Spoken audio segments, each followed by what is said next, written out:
ഒരിക്കലും പ്രവാചകൻ ഇങ്ങനെ ഒരു സദസ്സിലിരിക്കുമ്പോൾ അവിടുത്തെ അനുചരന്മാരോട് പറയുന്നുണ്ട്, സ്വർഗം നിർബന്ധമായിട്ടുള്ള ഒരാള് ഇപ്പൊ ഈ കവാടത്തിലൂടെ കടന്നു വരും.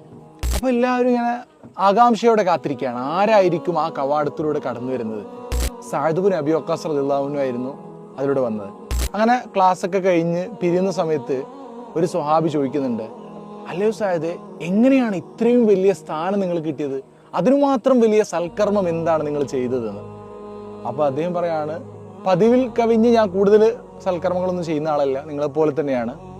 പക്ഷെ എൻ്റെ മനസ്സിൽ ആരോടും എനിക്ക് വൈരാഗ്യമോ വിദ്വേഷമോ ഉൾപ്പകയോ ഒന്നും തന്നെ ഇല്ല, അതുകൊണ്ടായിരിക്കുമെന്ന്.